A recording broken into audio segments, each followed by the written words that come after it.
আজকের সংবাদপত্র নিয়ে আমাদের নিয়মিত আয়োজন পত্রিকার পাতায়।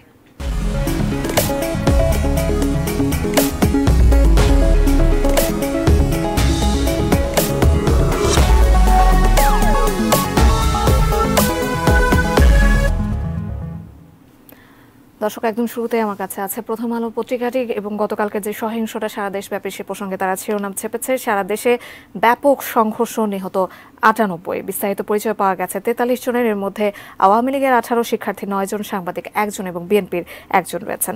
অসহযোগ আন্দোলনে দিনভর সংঘর্ষের পর গতকাল সন্ধ্যা ৬টা থেকে পরবর্তী নির্দেশ না দেওয়া পর্যন্ত কারফিউ বলবৎ করা হয়।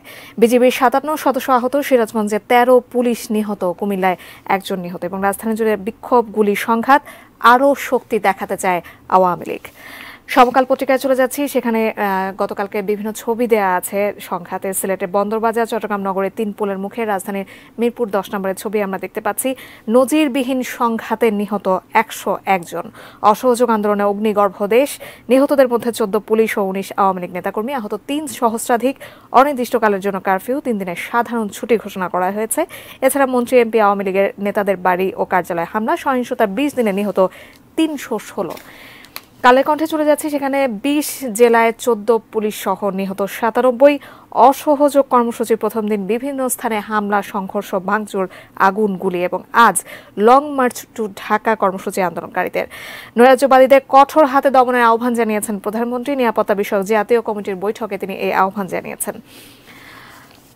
দৈনিক ইত্তেফাক পত্রিকায় চলে যাচ্ছি, সেখানে আমরা দেখতে পাচ্ছি সন্ত্রাসীদের শক্ত হাতে দমনের আহ্বান জানিয়েছেন প্রধানমন্ত্রী। এখন যারা নাশকতা করছে তারা কেউই ছাত্র নয়, সন্ত্রাসী বলে মন্তব্য করেছেন তিনি।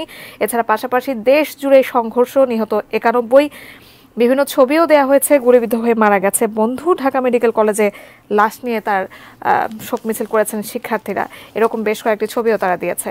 যুগান্ত পত্রিকায় চলে যাচ্ছি, সেখানে একদম শুরুতেই আমরা দেখতে পাচ্ছি সারা দেশ রণক্ষেত্র, নিহত ৯৯। দেশ জুড়ে টানা কারফিউ করা হয়েছে, ৩ দিনের সাধারণ ছুটি ঘোষণা করা হয়েছে। এছাড়া আজকে বৈষম্য বিরোধী ছাত্র আন্দোলন যে কর্মসূচি মার্চ টু ঢাকা, সে প্রসঙ্গেও লেখা হয়েছে। অসহযোগ আন্দোলনের প্রথম দিনে ঢাকায় সংঘর্ষে গুলি, আগুন, ভাঙচুর এবং নিহত ১১ জন। লাশের সারি, রক্তাক্ত দেশ, বাংলাদেশ প্রতিদিনের প্রধানতম শিরোনাম। সেখানে ঢাকা সহ জেলায় জেলায় সংঘর্ষ, গুলি, হামলা, নিহত ১০৪। থানায় আগুন, হত্যা ১৪ পুলিশকে। ছাত্রদের সঙ্গে নামছে জনতা। অসহযোগে স্তব্ধ সারা দেশ। ঢাকামুখী লং মার্চ আজ। এবং মন্ত্রী, এমপি নেতার বাড়ি, আওয়ামী লীগ অফিসে হামলা, আগুন করা দেওয়া হয়েছে। কালবেলা পত্রিকায় চলে যাচ্ছি, সেখানে একদম শুরুতে একটি ছবি দেওয়া হয়েছে। রক্তাক্ত বাংলাদেশে লাশের মিছিল, একদিনে ঝরল অন্তত ১০৪ প্রাণ। আমরা একটা ছবিও দেখতে পাচ্ছি যে বৈষম্য বিরোধী ছাত্র আন্দোলনের সর্বাত্মক অসহযোগ কর্মসূচি চলাকালে রোববার আগুনে পড়েছে রাজধানীর ধানমন্ডির একটি পোশাকের শোরুম। দ্রুত চূড়ান্ত পরিণতি চান আন্দোলনকারীরা। মার্চ টু ঢাকা কর্মসূচি আজ, এ প্রসঙ্গেও তারা লিখেছে। দেশ রূপান্তরে চলে যাচ্ছি, সেখানে একদম শুরুতেই ৯৭ প্রাণ হারানোর কান্নায় বাংলাদেশ শিরোনাম করা হয়েছে। সেখানে জেলায় জেলায় সংঘাত, দেশ হলো মৃত্যুকূপ। শাহবাগ থেকে মিরপুর, ঢাকা যেন আগ্নেয়গিরি। আজকের পত্রিকায় চলে যাচ্ছি, সেখানে একদম শুরুতেই পুরো দেশই রণক্ষেত্র, নিহত ৯৯ জন। আমরা গতকাল রণক্ষেত্রে পরিণত হয় রাজধানী মিরপুর ১০-এ একটা ছবি দেখতে পাচ্ছি। আন্দোলনকারীদের সঙ্গে দফায় দফায় সংঘর্ষে জড়ায় আওয়ামী লীগের এবং অঙ্গ সংগঠনের নেতারা।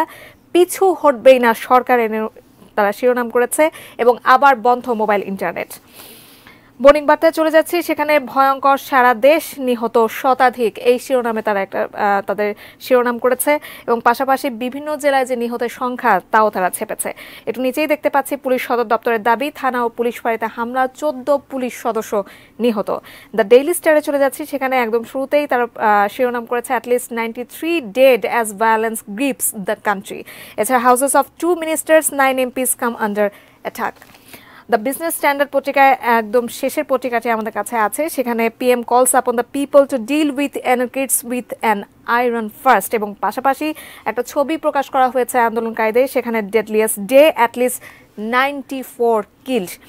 দর্শক, এই ছিল আজকের প্রধান যে শিরোনামগুলো, তার প্রধান পত্রিকার শিরোনামগুলো আমরা দেখতে পাচ্ছিলাম এতক্ষণ পর্যন্ত।